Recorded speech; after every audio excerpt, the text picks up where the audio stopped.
have a significant effect on hitting a baseball. This is basic physics. The harder one hits the ball, the farther it is likely to travel. That said, the baseball must also be struck correctly. One reason why Will Carroll, author of The Juice, The Real Story of Baseball's Drug Problems, points out, there is no study that says that stronger equals further. It is also important to remember that strength gains from steroids and other drugs are incremental. If you take steroids and lay around the house, says Carroll, you're not going to develop muscles. While it is possible that a certain percentage of a player's home runs might have resulted from steroid use, it is unrealistic to pin all or even a majority of their production on chemically batting. Athletes can sleep in elevation mimicking hypoxic chambers. Vultures use fiberglass poles, and riders can use the fastest bikes. Dr. Norman Foss said, why shouldn't athletes be able to take advantage of the latest doping technology? People have been doing it since the beginning of time. Fans aren't turned off by it, it's quite the opposite. Barry Bonds was one of the biggest draws in sports, and Mark McGwire and Sammy Sosa brought the fans out in droves during their home run chase. People want to see bigger, stronger, faster athletes hit home runs and Olympic records being set.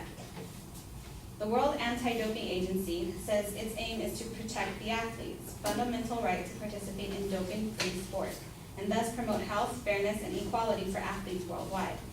Sports are inherently unfair. Genes alone do not make you a winner, of course, but some people's genes give them a massive advantage with which others struggle to compete, no matter how young they start or how hard they train.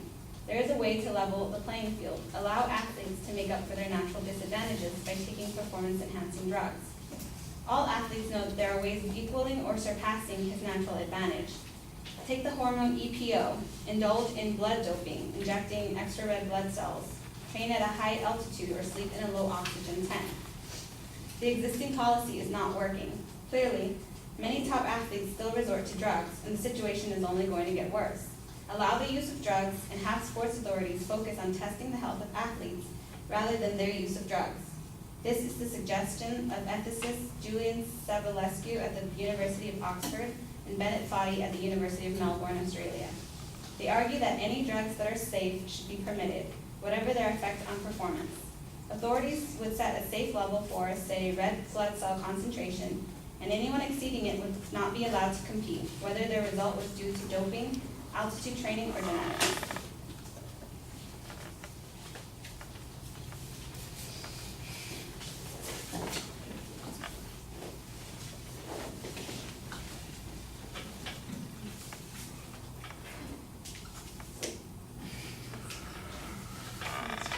Oh, you're finished.